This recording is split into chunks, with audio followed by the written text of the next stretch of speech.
Welcome students in our new class. So today we will discuss the new chapter, new unit, that is kinematics. आज हम अपनी physics की second unit को start करेंगे, kinematics को। तो पहले हम इसके बारे में आज थोड़ा सा सिंपल सा बेसिक सा इंट्रोडक्शन लेंगे, क्योंकि जैसे चैप्टर की स्टार्टिंग होती है एज यूजुअल हम पहले उसका बेसिक सा इंट्रोडक्शन डिस्कस करते हैं फर्स्ट लेक्चर में। उसके बाद अपने जो डिफिकल्टी लेवल है टॉपिक्स अपने इंक्रीज होते रहेंगे, आगे हम बढ़ते रहेंगे, ठीक है।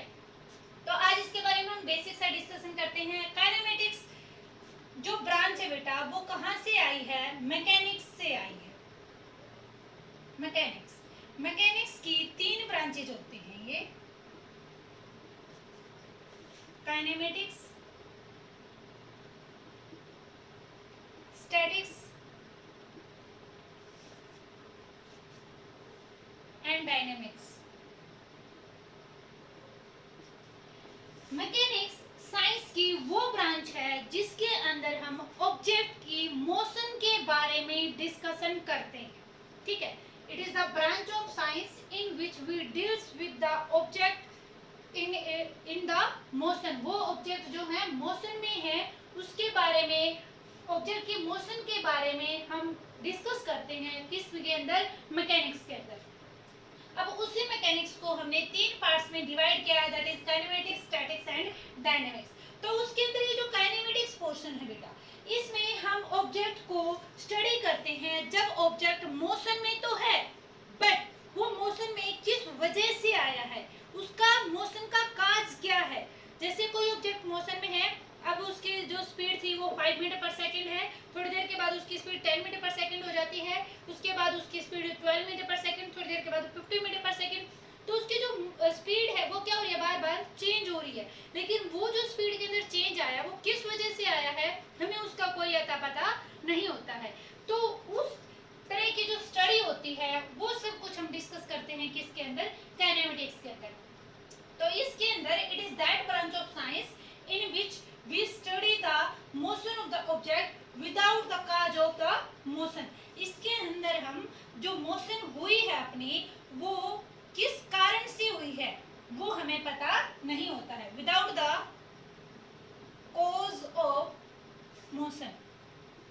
मोशन का काज हमें पता नहीं होता है, ठीक है। उसके बाद आता है अपना स्टैटिक्स। तो स्टैटिक्स क्या है? स्टैटिक्स वो ब्रांच है मैकेनिक्स की जिसके अंदर हम ऑब्जेक्ट को स्टडी करते हैं जब ऑब्जेक्ट किसके अंदर है? रेस्ट में है। जैसे ये जो क्या है? डस्टर है। ये डस्टर आपको किस में दिख रहा है? रेस्ट में दिख रहा है। तो ये डस्टर रेस्ट में है, क्यों? क्योंकि ग्रेविटेशनल फोर्स तो इसको नीचे की तरफ खींच रहा है, लेकिन उसको बैलेंस करने के लिए मैंने अपने हाथ से इसके ऊपर क्या लगा रखा है? अपवर्ड डायरेक्शन में फोर्स लगा रखा है। तो मींस जब ऑब्जेक्ट के ऊपर ओवरऑल नेट फोर्स कितना लग रहा होता है? 0 लग रहा होता है। तो उस टाइम पर ऑब्जेक्ट के बारे में रिसर्च करना, स्टडी करना, वो सारा सब कुछ आता है किसके अंदर? स्टैटिक्स में आता है बेटे, ठीक है। तो इसमें हम स्टडी करते हैं ऑब्जेक्ट के बारे में when it is at rest, when it is at rest, और इसमें when it is in motion. जो ऑब्जेक्ट है वो मोशन के अंदर तो है, बट वो मोशन में किस वजह से है ये हमें पता नहीं होता है, without the cause of the motion. उसके बाद हम आते हैं किसके ऊपर? डायनेमिक्स के ऊपर। तो डायनेमिक्स में हम क्या स्टडी करते हैं? It is that branch of mechanics in which we deals the object which is in motion, object motion में भी होता है, और वो मोशन में किस वजह से है, किस फोर्स की वजह से उसके अंदर मोशन आई है, या मोशन के अंदर जो चेंज हो रहा है, उसकी स्पीड चेंज हो रहा है, उसका एक्सेलरेशन चेंज हो रहा है। तो कॉज ऑफ मोशन भी हमें पता होता है इसके अंदर, known cause of motion, right. तो ये क्या आ जाएगा? हल्की फुल्की सी डेफिनेशन है, आइडियाज है किसके बारे में? काइनेमेटिक्स, स्टैटिक्स और डायनेमिक्स के बारे में। क्योंकि आपको ये चैप्टर ही जो स्टडी करना है उसका नाम ही काइनेमेटिक्स है, तो उससे पहले आपको पता होना चाहिए कि काइनेमेटिक्स कहाँ से आया है, काइनेमेटिक्स का मतलब क्या होता है, और स्टैटिक्स और डायनेमिक्स का मीनिंग क्या है, ठीक है। उसके बाद कुछ छोटी छोटी सी इंपॉर्टेंट सी टर्म्स हैं जो throughout the whole chapter बार बार यूज होंगी, तो हमें थोड़ा सा फोकस उनके ऊपर करते हैं। जैसे पूरे चैप्टर में एक वर्ड यूज होगा, एक ऑब्जेक्ट है जिसकी पोजीशन ये है, एक ऑब्जेक्ट है अब उसने अपनी पोजीशन को चेंज कर लिया, तो हम एक बार डिफाइन करते हैं व्हाट इज पोजीशन। तो पोजीशन क्या है, जैसे मैं ये कहूँ भाई, मैंने ये आपने मैथ में भी स्टडी किया होगा ग्राफ, और अभी मैथमेटिकल टूल में भी हमने डिस्कस किया था ग्राफ के बारे में। तो कोई ऑब्जेक्ट है ए, उसकी पोजीशन बताई है क्या 5 मीटर और ये 4 मीटर है। एक्स एक्सिस से कितनी दूरी पर है 4 मीटर, एक्स एक्सिस से कितनी दूरी पर है 5 मीटर है, मींस y में कितना है 5 और x में कितना है ये 4 है। ठीक है, तो ये जो डिस्टेंस आपने बताया है, ये डिस्टेंस जो आपने यहाँ पर मेंशन किया है वो क्या बताएगा, वो पोजीशन बता रहा है। किसकी बता रहा है, ए की पोजीशन बता रहा है। किसकी रिस्पेक्ट में बता रहा है, ओरिजिन की रिस्पेक्ट में बता रहा है। जैसे या फिर यूं कह दे कि यहाँ पे एक स्टूडेंट है और उसको हमने कहा कि बेटा आप शॉप पे जाओ और एक मार्कर खरीद के लेके आओ, तो उसने कहा कि मैम शॉप किधर है, तो मैंने कहा यहाँ से आप 5 मीटर चलो, किधर, नॉर्थ डायरेक्शन में 5 मीटर जाओ, तो ये नॉर्थ डायरेक्शन में गया, नॉर्थ डायरेक्शन में गया और कितनी दूरी पर गया है 5 मीटर गया है, नॉर्थ डायरेक्शन में गया है और 5 मीटर गया है। तो इट मींस इस शॉप की जो मुझे पोजीशन बतानी थी, लोकेशन बतानी थी, इसके लिए मुझे किन दो चीजों की जरूरत पड़ी, एक तो इसका डिस्टेंस कितना है, मैग्नीट्यूड कितना है मींस, ठीक है, और किस की जरूरत पड़ी कि डायरेक्शन किधर है। अब 5 मीटर अगर मैं बोल दूं तो 5 मीटर तो इधर भी है, 5 मीटर इधर भी है, 5 मीटर इधर भी है, किधर भी हो सकता है 5 मीटर, बट डायरेक्शन बतानी उसके लिए जरूरी थी। ठीक है, तो हम बार बार वर्ड यूज करेंगे कि एक ऑब्जेक्ट की पोजीशन इतनी है, दूसरा ऑब्जेक्ट बी है उसकी पोजीशन ये है, तो वो जो पोजीशन वर्ड हम वहां पर बार बार यूज करेंगे, तो पोजीशन हमें क्या बताएगा, उसका डिस्टेंस कितना है ऑब्जर्वर की रिस्पेक्ट में, ऑब्जर्वर की रिस्पेक्ट में उस ऑब्जेक्ट का जिसको आप ऑब्जर्व कर रहे हो, जिसके ऊपर आप स्टडी कर रहे हो, उसका ऑब्जर्वर की रिस्पेक्ट में डिस्टेंस कितना है, और ऑब्जर्वर की रिस्पेक्ट में, ऑब्जर्वर की रिस्पेक्ट में वो किस डायरेक्शन में लोकेटेड है। डायरेक्शन और डिस्टेंस ये दो चीजें आपको बतानी होती हैं किसी भी पार्टिकुलर पॉइंट की पोजीशन को एलोकेट करने के लिए, बताने के लिए। ठीक है बेटे, तो इस तरह से अब अगर मैं आपसे पूछूं कि बेटा बताओ पोजीशन कैसी क्वांटिटी है, क्योंकि आपने 9th क्लास में स्टडी किया था ना स्केलर और वेक्टर क्वांटिटी, तो पोजीशन को आप कैसी क्वांटिटी कहोगे, पोजीशन को हम वेक्टर क्वांटिटी कहेंगे। क्यों, क्योंकि इसके पास डिस्टेंस भी है और इसके पास क्या है, डायरेक्शन भी है। तो ऐसी क्वांटिटी जिसके पास मैग्नीट्यूड भी हो, जिसके पास डायरेक्शन भी हो, उस क्वांटिटी को हम क्या बोलते थे, वेक्टर क्वांटिटी बोलते थे। ठीक है बेटे, तो ये था पोजीशन के बारे में। अब इसमें हम स्टडी करेंगे, आज मोस्टली चैप्टर अपना चलेगा 9th क्लास से रिगार्डिंग ही, क्योंकि बेसिक्स का हमें पहले रिमाइंड करना पड़ेगा, उसके बाद हम आगे चलेंगे। तो 9th क्लास में आपने जैसे पढ़ा था रेस्ट और मोशन, रेस्ट एंड मोशन। अब कोई ऑब्जेक्ट रेस्ट में है या मोशन में है वो हमें कौन बताएगा, रेस्ट में है या मोशन में है, ये हमें कैसे पता चलेगा। जैसे आप बैठे बैठे ये वीडियो देख रहे हो, अब एट प्रेजेंट आप बैठे बैठे जब इस वीडियो को देख रहे हो तो आप अपने आप को क्या कहोगे कि आप रेस्ट में हैं या मोशन में हैं। अगर देखा जाए तो आप चेयर पे बैठे हैं, आराम से चेयर पे बैठे हैं, चारपाई पे बैठे हैं, बेड पे बैठे हैं, कहीं पर भी, एनीवेयर जहां पर भी आप बैठ के इस वीडियो को देख रहे हैं, तो आप ये बताओ कि आप अपने आप को रेस्ट में कहोगे या मोशन में कहोगे। अगर आप कह रहे हो कि जी मैं तो रेस्ट में हूँ, मैं तो आराम से चेयर पे बैठे बैठे देख रही हूँ, मैं इसका मतलब तो मैं रेस्ट में हुई, बट बेटा आप रेस्ट में नहीं कहे जा सकते। और अगर आप ये कहोगे जी मैं मोशन में हूँ, तो आप मोशन में भी नहीं हो, तो फिर तो इसका मतलब ये हुआ कि किसी ऑब्जेक्ट को आप रेस्ट में या मोशन में कब कह सकते हो। जैसे ये पूछा जाए कि किसकी रिस्पेक्ट में आपको रेस्ट में या मोशन में देखा जा रहा है। अगर आप ये कहो कि जी मैं तो रेस्ट में हूँ, तो आपकी जो कंप्लीट बॉडी है उसको रेस्ट में हम नहीं कह सकते। क्यों? क्योंकि जो आपकी हार्ट बीट है वो चल रही है, तो वो किस में आ गया? मोशन में आ गया। आपका जो ब्लड का सर्कुलेशन है वो किस में है? मोशन में है। तो आपकी बॉडी को रेस्ट में कैसे कहा जा सकता है? वो तो मोशन में है।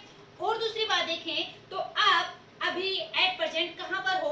अर्थ पर हो। लेकिन दूसरे प्लेनेट की कंपैरिजन में अर्थ क्या कर रही है? सन के साथ, सन के चारों तरफ क्या कर रही है? मोशन कर रही है, अपनी एक्सिस पर भी और सन के अबाउट भी।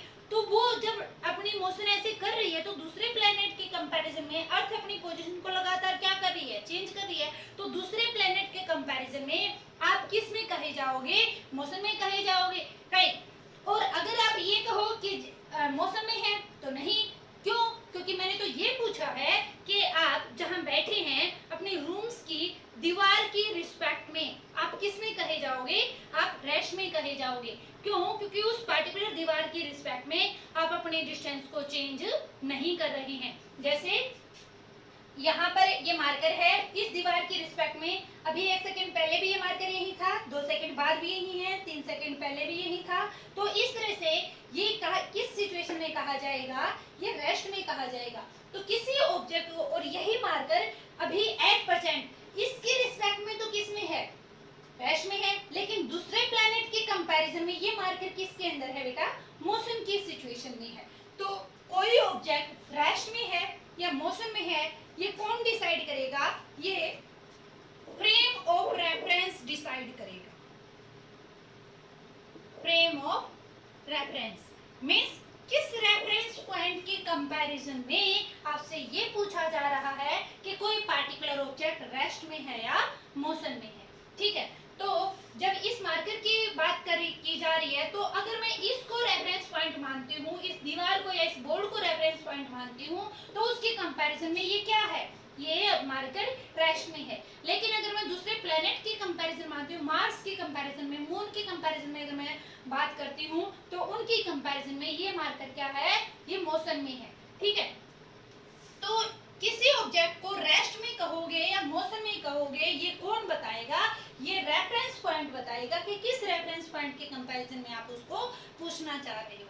ठीक है, तो ये जो फ्रेम ऑफ रेफरेंस है बेटे, ये अपने पास दो होते हैं। एक होता है inertial frame of reference, inertial frame of reference, और एक होता है non inertial frame of reference.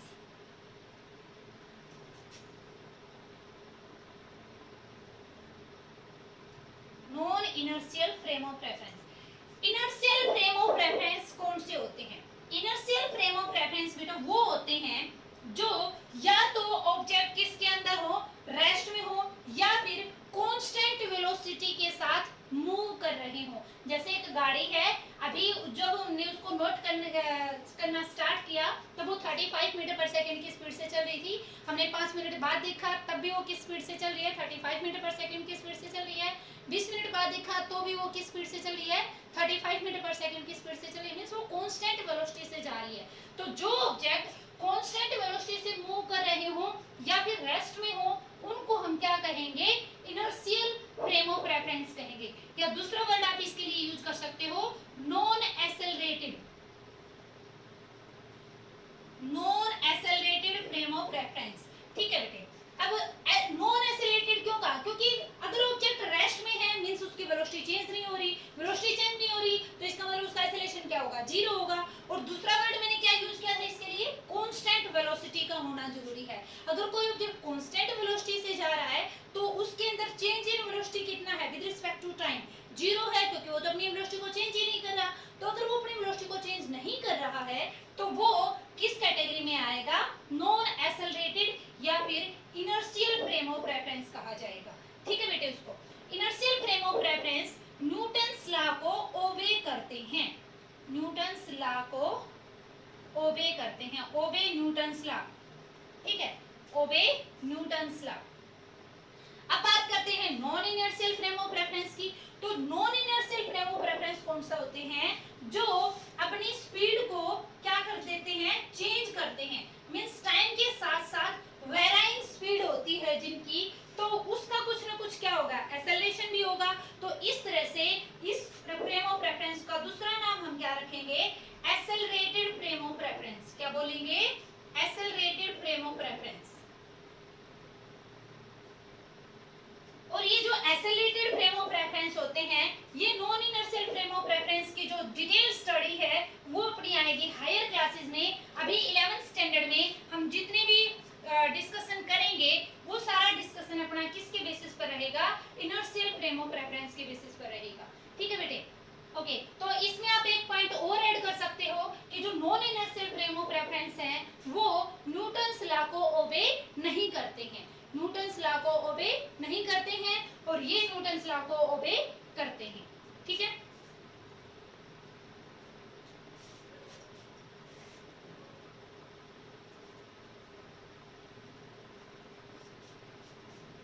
तो ये था फ्रेम ऑफ रेफरेंस। अब हम डिस्कशन किसके बारे में कर रहे थे, रेस्ट और मोशन के बारे में कर रहे थे। तो अब रेफरेंस पॉइंट की डेफिनेशन जानने के बाद क्या आप मुझे बता सकते हो कि किसी ऑब्जेक्ट को रेस्ट में आप कब कहोगे। तो रेस्ट मींस अगर आपको रेस्ट डिफाइन करना है, what do mean by rest, तो इसको आप डिफाइन कैसे करोगे कि किसी ऑब्जेक्ट को हम रेस्ट में उस टाइम पर कहेंगे जब वो ऑब्जेक्ट किसी सर्टेन रेफरेंस पॉइंट की कंपैरिजन में टाइम के साथ साथ अपनी पोजीशन को चेंज ना करे, तो उस ऑब्जेक्ट को हम क्या कहेंगे, रेस्ट में कहेंगे। When an object does not change its position with respect to time, then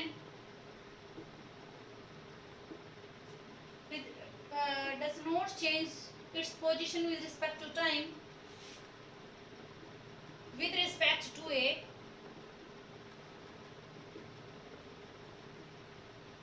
certain specific reference point या certain reference point,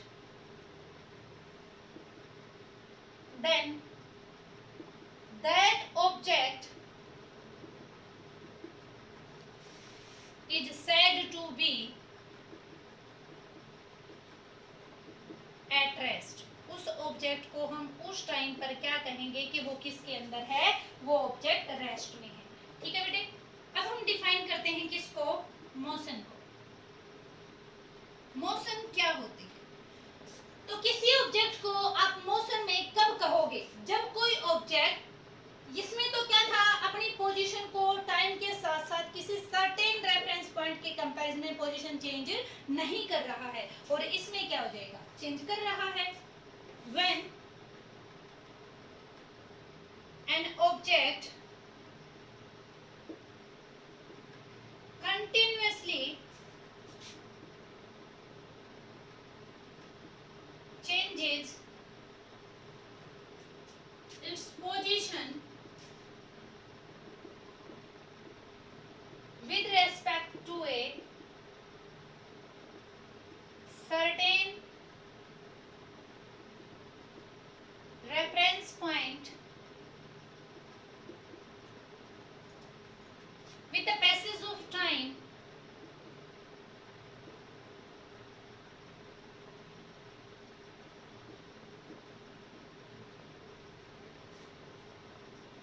with the passage of time, then that object is said to be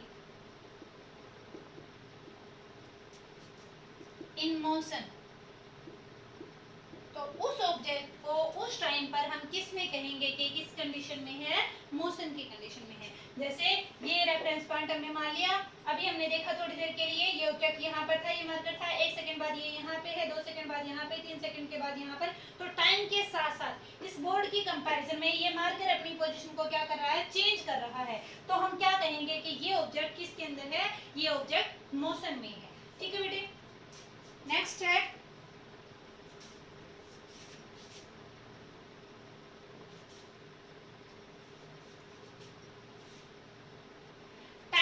motion. अभी आपने study किया rest, उसके बाद motion. अब हम देखेंगे types of motion, क्योंकि हमने देखा था स्टार्टिंग में ही कि जो काइनेमेटिक्स है वो किसकी एक ब्रांच है, मैकेनिक्स की। और मैकेनिक्स में हम स्टडी क्या करते थे, मोशन ऑफ द ऑब्जेक्ट के बारे में स्टडी करते हैं। और उसमें से जो काइनेमेटिक ब्रांच है उसमें हम क्या स्टडी करते हैं, मोशन ऑफ द ऑब्जेक्ट के बारे में स्टडी करते हैं, लेकिन काज ऑफ मोशन क्या है उसके बारे में डिस्कशन नहीं करते हैं। तो अब हम स्टडी करेंगे types of motion.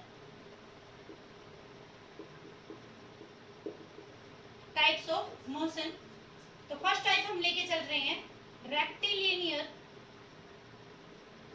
Rectilinear and translatory motion.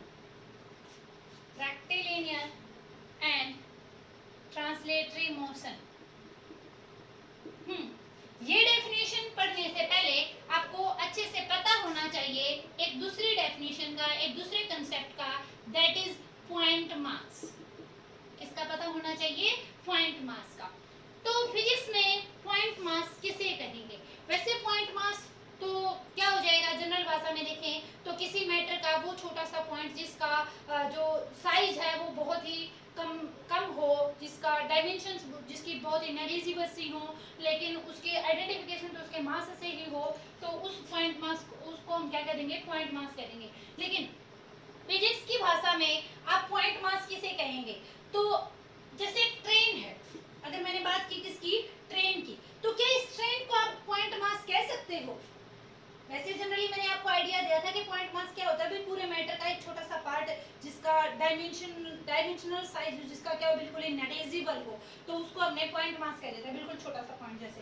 But physics की लैंग्वेज में पॉइंट मास आप किसको कहोगे? एक ट्रेन है, ये ट्रेन भी एक पॉइंट मास हो सकती है, ये ट्रेन पॉइंट मास हो भी सकती है और ये ट्रेन पॉइंट मास नहीं हो सकती। एक ही ऑब्जेक्ट है, इसको आप किस कंडीशन में तो पॉइंट मास कह सकते हो और किस कंडीशन में इसको पॉइंट मास आप नहीं कह सकते। तो इसके लिए आप कंडीशन क्या क्या बताओगे? तो सोचो, अगर ये ट्रेन मान लो ये ट्रेन है, ठीक है,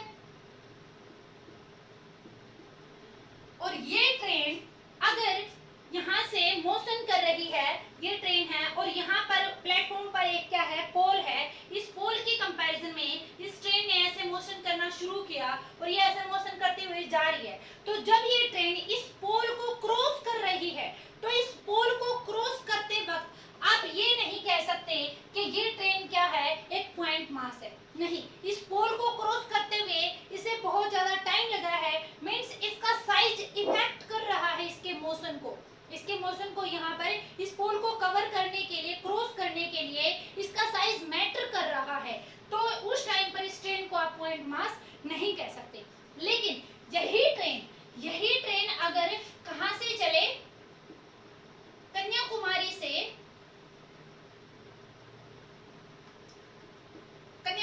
ये कहां गई है, जैसे जे.एंड.के गई है, कहां गई है, जे.एंड.के गई है।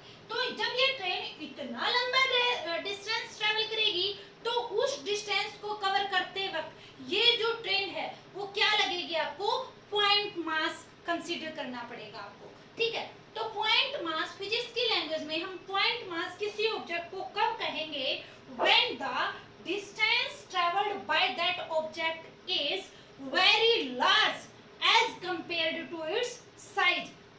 जब उस ऑब्जेक्ट के द्वारा जितना डिस्टेंस कवर किया जाता है वो बहुत ज्यादा हाई हो, बहुत ज्यादा लार्ज हो as compared to its size, then that object is said to be point mass। उस पॉइंट ऑब्जेक्ट को उस टाइम पर हम क्या कहेंगे, पॉइंट मास कहेंगे। तो पॉइंट मास क्या है, when the distance traveled by an object is very large as compared to its size। तो उस टाइम पर हम इस ऑब्जेक्ट को क्या कहेंगे, पॉइंट मास कहेंगे बेटे, ठीक है। ओके, तो अब इस पॉइंट मास के बेसिस पर आपको पता चल गया था ट्रेन एक ही ट्रेन है, ये ट्रेन पॉइंट मास कब हो सकती है, जब ये इतना ज्यादा डिस्टेंस ट्रेवल करेगी। और यही ट्रेन पॉइंट मास कब नहीं हो सकती, जब ये एक पोल को क्रॉस कर रही है या किसी स्टेशन को क्रॉस कर रही है। जैसे और अच्छा से एग्जांपल अगर मैं आपको दूं, तो आप जब कहाँ जाते हो, एयरपोर्ट पर जाते हो, जब आप एयरपोर्ट पर जाते हो और उस एरोप्लेन को आप देखते हो तो आपको एरोप्लेन कितनी बड़ी दिखाई देती है, बहुत बड़ी दिखाई देती है। लेकिन जब आप अपने घर में से एक फ्लाइट को ऐसे उड़ते हुए देखते हो अपनी छत के ऊपर से, जब वो जा रही होती है तो उस टाइम पर उसका साइज क्या दिखता है आपको, एक बर्ड के जितना, एक पक्षी के जितना साइज दिखता है आपको वो, ठीक है। तो वो उस टाइम पर वो वही एरोप्लेन है, वहां पर तो इसका इतना बड़ा साइज दिख रहा है आपको, और यहाँ पर उसका साइज इतना पॉइंट मास की तरह क्यों दिखाई दे रहा है, क्योंकि एट प्रेजेंट जो डिस्टेंस है आपके बीच में उस एरोप्लेन के बीच में, उसने जो डिस्टेंस है वो बहुत ज्यादा डिस्टेंस कवर किया है as compared to its size. तो इसलिए वो ऑब्जेक्ट उस टाइम पर किसके लिए, किस तरह से कंसीडर किया जाएगा, as a point mass consider किया जाएगा, ठीक है बेटे। तो ये था पॉइंट मास के बारे में। अब इस पॉइंट मास के बेसिस पर अब हम इन डेफिनेशन को इजीली एक्सप्लेन कर सकते हैं। तो पहले चलते हैं रेक्टिलिनियर। रेक्टिलिनियर मोशन क्या होती है? रेक्टिलिनियर मोशन वो मोशन होती है बेटा जब कोई ऑब्जेक्ट स्ट्रेट लाइन पाथ में मोशन कर रहा होता है, straight line path distance cover कर रहा होता है। कौन?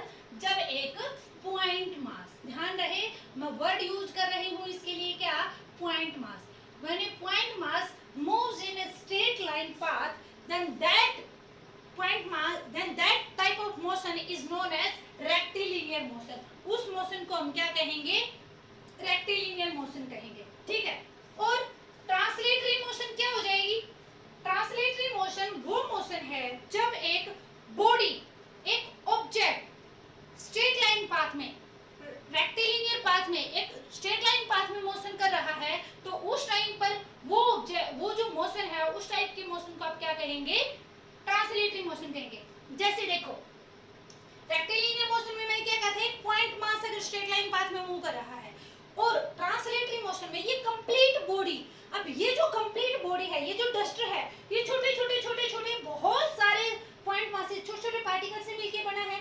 अब जब ये मोशन में है तो इसका ये वाला पॉइंट और ये वाला पॉइंट अगर आप देखो तो जब ये मोशन में है तो ये दोनों पैरेलली मूव करेंगे, मींस टाइम के साथ इसके बीच की जो दूरी है, इसके रिस्पेक्टिव जो पॉइंट्स हैं उनके बीच का जो डिस्टेंस है वो कम या ज्यादा नहीं हो रहा है, इसके रिस्पेक्टिव पॉइंट्स पैरेलली मूव कर रहे हैं। तो उस टाइप के मोशन को हम क्या कहेंगे? ट्रांसलेटरी मोशन कहेंगे, ठीक है।